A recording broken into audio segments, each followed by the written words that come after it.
mačiau visus šio režisieriaus Quentin Dupieux filmus ir patiko visi išskyrus vieną, tai nebejojau, kad bus gera patirtis, labai gerai parašytas ir nežinau, ar galėjo būti geresnis pasirinkimas. Manau, uždavė labai gerą toną visam festivaliui. Ir tos visos situacijos, kai nebegali suprasti, kur gyvenimas, o kur iš tikrųjų yra suvaidinta, ypatingai aktoriam čia turėtų būti tas filmas labai suprantamas, nes tai mūsų kasdienybė.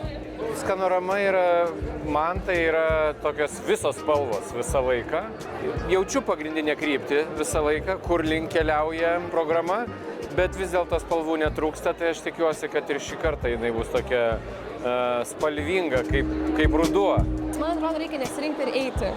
Ir pasiruošti nustebti, ateiti atviram ir pasisemti tai, ką jam siūlo. Juk čia jau atrinko filmus, kurie yra geri. Vienaip ar kitaip geri. Galbūt ne tavo skonį, galbūt tavo bičiulio skonį, bet galbūt tu nuėjęs į tą filmą galėsi parekomenduoti savo bičiulį. Dėl to man atrodo, kad tikrai kartais geriau nesirinkti ir mes per dažnai renkamės.